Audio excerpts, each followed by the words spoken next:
مضبوط تحریک کے لیے مضبوط تنظیم کی ضرورت ہوتی ہے. مضبوط تنظیم پارٹی کے آئین سے ہی مضبوط ہے. شخصیت پرستی ہو رہی ہے, پروفنگ عروج پر ہے. تو میں نے آپ کو کہا کہ یہ آنے والی جمعے کو آپ کو پتہ چل جائے گا کہ کس طرح کا ماحول ہے بلوچستان میں. پارٹی اس وقت جس افراتفری کا شکار ہے, اس کے لیے میں سب سے پہلے جو تکتو ٹون کا صدر, میں نے اور کیبنٹ کے سارے دوستوں نے یہ فیصلہ کیا ہے کہ ہم اب اس تنظیم سے مستعفی ہو رہے ہیں, اور آج ہم مستعفی ہونے کا اعلان کرتے ہیں. یہ کل سے میں اپنے ممبرز کے ساتھ رابطے میں ہوں, اور سب سے مشاورت کے بعد یہ فیصلہ کر رہا ہوں. یہ صرف میرا فیصلہ نہیں ہے, یہ پورے تکتو ٹون کے جتنے بھی ممبرز ہیں جن یونین کونسل سے ہے, یہ ان سب کا فیصلہ ہے.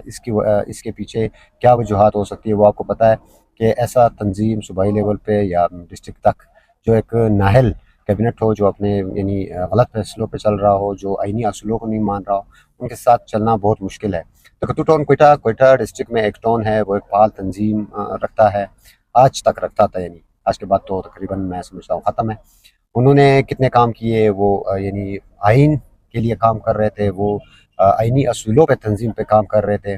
اور میرے سارے دوست جب ہم نے ٹون بنایا تو اس کے بعد جو 42 یونین کونسل اس میں آتے ہیں, ساروں سے ہم نے تقریباً ممبرز لیے. پھر انہوں نے سب کو کہا کہ سارے یونین کونسل بنائیں گے اور ایک مضبوط تنظیمیں بھی بنائیں گے. سارے یونین کونسل کے نیچے جتنے بھی تنظیم آتے ہیں ان کو بھی ایک اسٹرونگ اور بہترین تنظیمیں بنائیں گے, اور ایک اصولی تنظیمیں یعنی آئین کے ذریعے یہ تنظیمیں چلے گی. تو یہ کرتے کرتے ہم تو اپنا کام کر رہے تھے, کوئی دھرنا ہو, کوئی مطلب پروگرام ہو, یعنی جس طرح ہم کیبنٹس بنا رہے تھے سارا کچھ ہم نے کیا. 28 دسمبر کو بدقسمتی سے صوبائی صدر کی ہدایت میں صوبائی جنرل سیکرٹری نے ایک غیر آئینی نوٹیفیکیشن کیا کہ یہ ٹون جو ہے ختم کر رہے.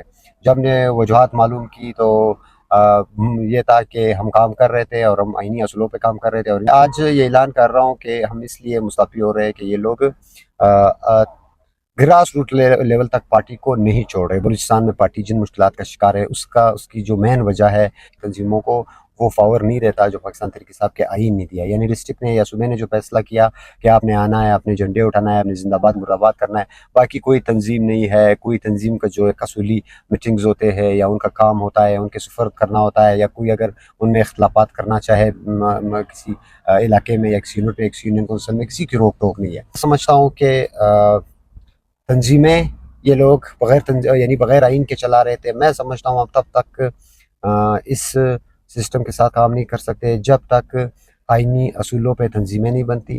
جب آپ ایک مضبوط تحریک کے لیے مضبوط تنظیم کی ضرورت ہوتی ہے, اور وہ مضبوط تنظیم پارٹی کے آئین سے ہی مضبوط ہے. شخصیت پرستی ہو رہی ہے, پروفنگ عروج پر ہے. تو میں نے آپ کو کہا کہ یہ آنے والی جمعے کو آپ کو پتہ چل جائے گا کہ کس طرح کا ماحول ہے بلوچستان میں.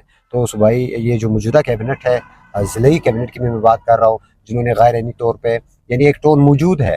آپ نے 28 دسمبر کو غیر آئینی طور پہ اس کا جو ڈی نوٹیفائی کیا, پھر میں نے آپ سے پوچھا کہ آپ نے کیوں ڈی نوٹیفائی کیا ہے. اس کے آپ ہمیں وجہ نہیں بتا سکتے. مجبوراً ہمیں اسٹیٹ سے بھی بات کرنی پڑی, مرکز کو بھی لیٹر اپیل بھیجنا پڑا, وہاں سے بھی جواب نہیں آیا. بعد میں آپ نے ایک ٹون کے ہوتے ہوئے, ایک ایکٹیو ٹون کے ہوتے ہوئے آپ نے دوسرے کیبنٹ کا آپ نے نوٹیفیکیشن کر دیا. اس کا مطلب ہے پارٹی میں تقسیم پیدا کرنا, پارٹی میں پہلے سے پارٹی سخت حالات سے اور مشکلات میں ڈالنا. تو اس کے لیے کیونکہ یہ جو تحریک اب انشاءاللہ تعالی خان کی رہائی کے لیے جو کرنے لگی ہے پی ٹی آئی, اس تحریک کے لیے ہم اپنے جو ورکر ہے ان کو مضبوط کریں گے, اور انہیں یہ شعور دیں گے کہ پارٹی تنظیم سے چلے گی اور آئینی تنظیم سے چلے گی. اور خان صاحب کے لیے کال جب بھی ہوگی انشاءاللہ حاضر ہے. خان کے لیے ہم نکلیں گے کیونکہ بے گناہ جیل میں ہے. اس بار جو تحریک ہے اس کے لیے میں ایک تجویز دینا چاہتا ہوں کہ سب سے پہلے سارے ایم پی اے, سارے صوبائی جو ہمارے عہدیداران ہیں, اور جو بھی کور کمیٹی وغیرہ سب کے جو ممبران ہیں, یہ ایک جگہ ایک ایسی جگہ کا تعین کرے, وہاں اکٹھا ہو, اور یہ لوگ جب وہاں پہ جمع ہوں گے, یہ وہاں جمع ہو جائے, پھر وہ وہاں سے پورے پاکستان کو کال دے. انشاءاللہ پورے پاکستان نے نکلنا ہے, اور خان صاحب کی انشاءاللہ آزادی ہوگی, رہائی ہوگی. اور وہ لوگ جو پارٹی کو ذات کے لیے استعمال کر رہے ہیں, وہ لوگ جو پارٹی کو صرف اس لیے استعمال کر رہے ہیں کہ وہ اسمبلی تک پہنچ جائے, انشاءاللہ وہ بھی بے نقاب ہو گئے. خان انشاءاللہ سرخرو ہوگا, اور پاکستان انشاءاللہ ایک طاقتور مضبوط پاکستان ہوگا. اللہ تعالیٰ آپ سب کامیاب ناصر ہو. پاکستان زندہ باد. عمران خان پائندہ باد.